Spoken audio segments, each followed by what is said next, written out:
भजन सङ्ग्रह 23 मा यस्तो लेखिएको छ, परमप्रभु मेरा गोठाला हुनुहुन्छ, मलाई केही कुराको अभाव हुँदैन। उहाँले मलाई हरियो खर्कमा लेटाउनुहुन्छ र शान्त पानीको छेउमा डोर्याउनुहुन्छ।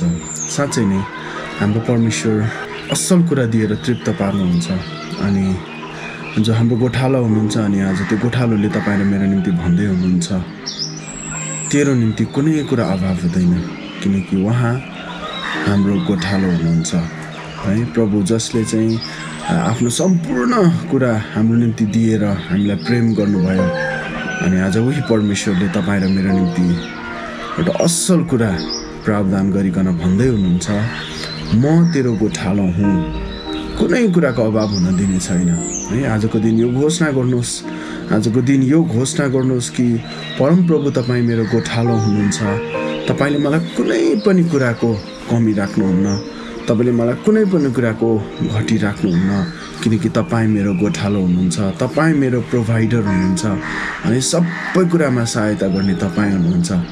अनि भजन सङ्ग्रह 23 मै हामी तल पढ्दै जाँदाखेरि पाउँछौँ कि मृत्युको अन्धकारमय घाटी भएर जाँदा पनि म कुनै खतरादेखि डराउने छैन, किनकि तपाईँ मेरो साथमा हुनुहुन्छ है। हामी जस्तो परिस्थितिबाट गए पनि परमेश्वर तपाईँ र मेरो साथमा हुनुहुन्छ। परमेश्वर जसले तपाईँ र मलाई कहिल्यै छोड्नुहुन्न है। अनि उहाँको प्रतिज्ञा, उहाँको वचन उहाँले पुरा नै गर्नुहुन्छ। अनि यसै कारण आज तपाईँ र म हामी परमेश्वरको छोराछोरी भएको कारणले गर्दा हामी वचनलाई घोषणा गरिकन भनौँ, प्रभु तपाईँ मेरो गोठालो हुनुहुन्छ, तपाईँ मेरो जुटाउने परमेश्वर हुनुहुन्छ अनि तपाईँले मेरो जीवनमा आज तपाईँ परमेश्वरले मेरो परिवारमा अनि कुनै पनि कुराको कमी हुन दिनुहुन्न। यसै कारण तपाईँ र मेरो निम्ति आजको आशिष यही छ कि परमप्रभु हाम्रो गोठालो हुनुहुन्छ र हामीलाई कुनै पनि कुराको अभाव हुँदैन।